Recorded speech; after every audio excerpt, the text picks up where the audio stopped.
Bonjour et bienvenue dans la question audio de l'Éperon. Chaque semaine, un expert répond à une question en lien avec le cheval, son bien-être, sa santé, sa relation avec ses congénères ou avec les hommes. On le sait, le cheval est un animal fait pour vivre à l'extérieur. Seulement parfois, et pour tout un tas de raisons, ce n'est pas possible.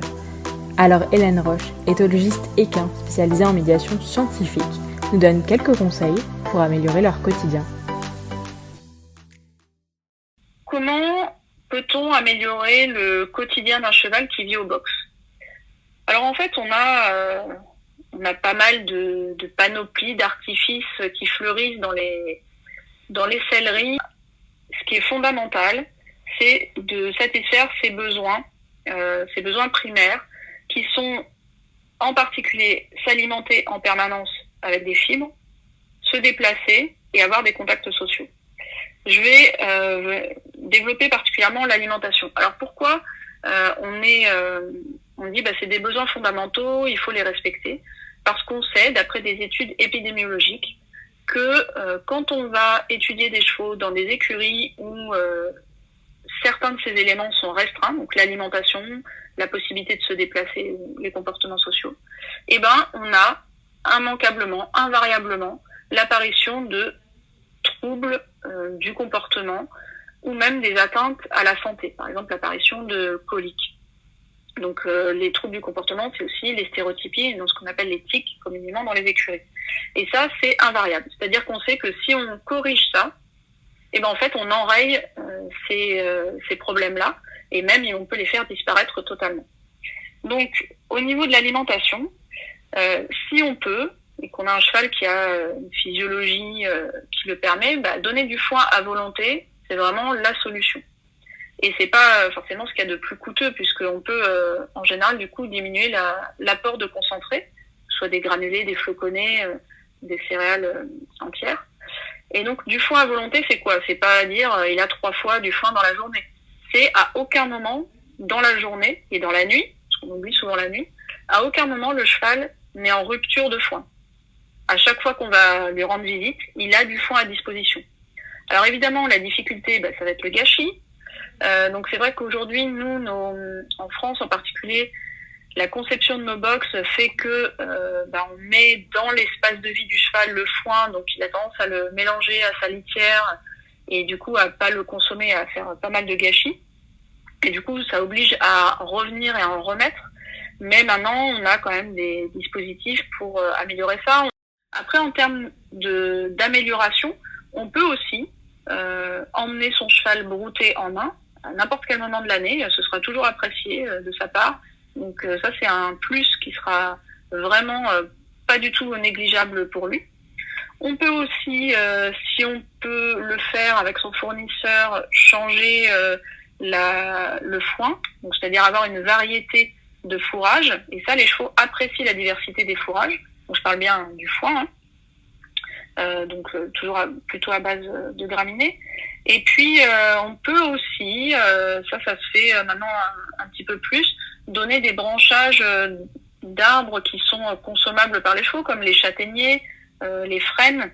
Vous avez le saule, le peuplier aussi, que les chevaux peuvent manger, et du coup ils mangent les feuilles, ils peuvent manger un petit peu d'écorce. Alors on n'en donne pas des tonnes, mais ça peut les occuper et satisfaire leurs besoins de comportement alimentaire.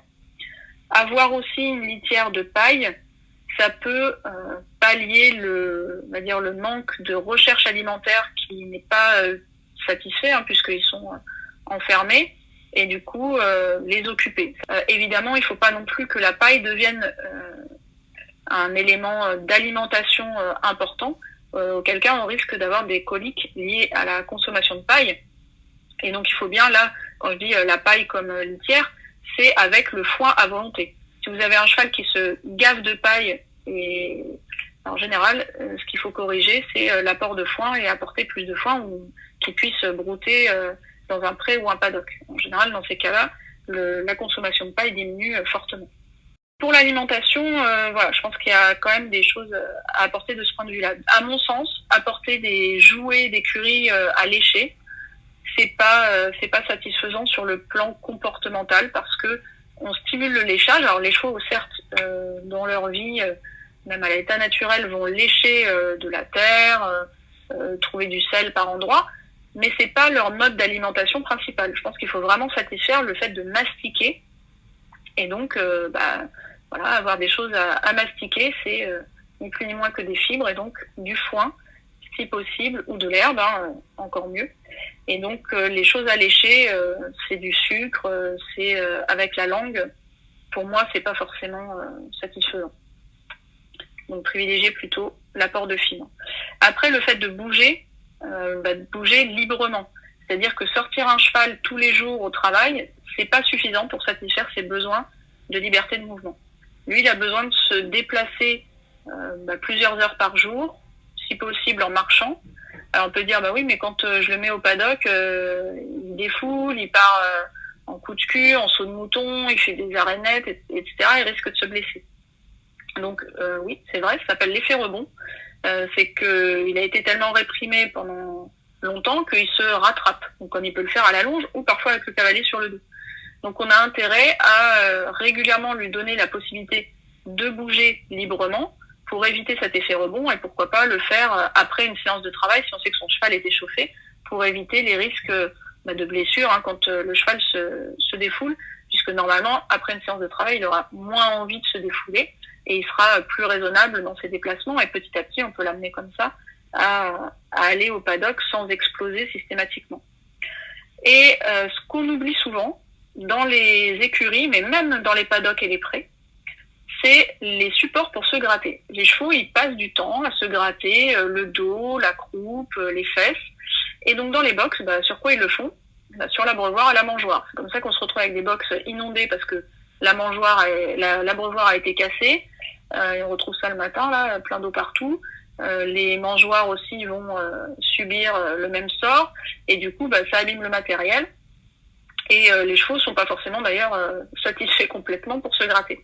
Donc qu'est-ce qu'on peut faire pour qu'ils puissent se gratter ? On peut disposer par exemple des grands paillassons verticalement dans le box. Donc les chevaux peuvent du coup se frotter les épaules, la croupe dessus. On peut mettre ça sur la porte du box aussi. On peut mettre des brosses aussi, des têtes de balai qu'on peut visser. Ça peut faire office de grattoir. Et je dis même dans les paddocks et les prés. Très souvent, on a des paddocks ou des prés qui sont complètement nus. Et les seuls supports pour se gratter, c'est de nouveau les abreuvoirs, les grands abreuvoirs. Et du coup, c'est pas forcément l'idéal ni pour les chevaux ni pour nous pour préserver notre matériel. Et puis, pour se gratter, on peut aussi offrir au cheval la possibilité de se rouler sans sa couverture, s'il en a une, dans un paddock ou dans le manège, en main ou en liberté, peu importe. Mais avoir accès à sa peau et pouvoir se gratter, c'est très important pour le cheval. Donc ça, je pense que c'est vraiment des petits conforts en plus. Deux derniers points que je dirais, c'est la qualité du couchage.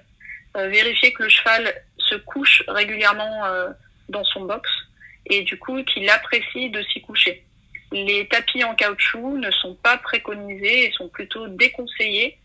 Les matelas, quand je dis tapis ou matelas en caoutchouc, c'est pas satisfaisant pour le repos couché du cheval. Les chevaux, dans différentes études, montrent clairement une préférence pour les autres types de litières comme la paille ou les copeaux. Mais en tout cas, les matelas en caoutchouc, ils finissent par s'y coucher parce qu'ils n'ont pas le choix, mais c'est vraiment pas ce qu'ils préfèrent. Et puis donc évidemment un endroit sec pour se coucher. Donc la propreté de la litière, là, dans ces cas-là, intervient. Et puis, petit plus, quand vous venez voir votre cheval, si vous avez la possibilité de lui offrir un seau d'eau à température ambiante, proposez-lui. En général, ils apprécient grandement parce que les petits abreuvoirs qu'on met classiquement dans les box, c'est avec un système où ils doivent pousser avec le nez ou avec le menton. Et en fait, ils boivent moins que s'ils avaient une plus grande surface d'eau à disposition. Et typiquement, leur offrir un seau d'eau, été comme hiver d'ailleurs, ils vont vraiment apprécier ça. Et en hiver, encore plus, si elle est tiède, l'eau, parce que l'eau froide, c'est vraiment pas ce qu'ils aiment, et du coup, ils ralentissent leur consommation d'eau quand l'eau est très très froide. Voilà pour les améliorations du quotidien d'un cheval qui vivrait au box. Merci d'avoir suivi cet épisode. N'hésitez pas à liker et à partager si le concept vous a plu. Vous pouvez également commenter si vous souhaitez aborder un thème particulier lors des prochains épisodes. À la semaine prochaine!